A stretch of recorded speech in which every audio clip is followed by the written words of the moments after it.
সম্মানিত উপস্থিতি, আমাদের জীবন চলার পথে আমাদের চরিত্রের ক্ষেত্রে যে সমস্ত অসঙ্গতিগুলো সারা বছর আমরা দেখতে পাই,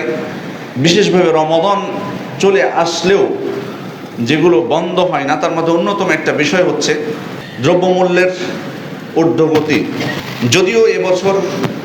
পূর্ববর্তী বছরগুলোর তুলনায় অনেকটা কম, তবে আমরা হয়তো যদি একটু খেয়াল করি তাহলে আমরা দেখতে পাবো যে সারা বছরই কিন্তু আমাদের দেশে আপনি পণ্যের ক্ষেত্রে দেখতে পাবেন কোনো না কোনো পণ্যতে অস্বস্তি আছে, এবং এই রমাদানে কিন্তু আছে, যদিও হয়তো কম পূর্ববর্তী বছরগুলোর তুলনায়, কিন্তু এখনও আছে। এমন কিছু পণ্য রয়েছে যেগুলো ক্রেতাদের মধ্যম পরিবার যারা, তাদের মধ্যবিত্ত যারা, তাদের নাগালের বাইরে বা তাদের জন্য অনেক কষ্টের। আসলে এই জিনিসটা যদিও আমি বলছি যে রমাদানের সাথে সংশ্লিষ্ট না, কিন্তু রমাদান চলে আসলে এক শ্রেণী আছে তারা টার্গেট করে এই মাসকে, যে কারণে আপনি দেখবেন যে রমাদানের শুধু রমাদান মাসে না, রমাদানের 1 মাস 2 মাস 3 মাস অনেক আগে থেকেই এই মাসকে টার্গেট করা হয়। মানে এই মাসে মানুষের সাথে প্রতারণা করব, এটা শুধুমাত্র যে এই মাসে এসে শুরু হয় সেটা কিন্তু না, প্রস্তুতিটা শুরু হয় অনেক আগে থেকে। আমাদের সালাফরা যেমন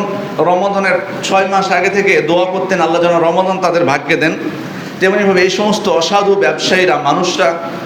তাদের পরিকল্পনা শুরু করে 6 মাস আগে থেকে রমাদানের টার্গেট করে রমাদানকে, যাতে রমাদান কেন্দ্রিক তাদের যেটা লক্ষ্য সেটা তারা বাস্তবায়ন করতে পারে।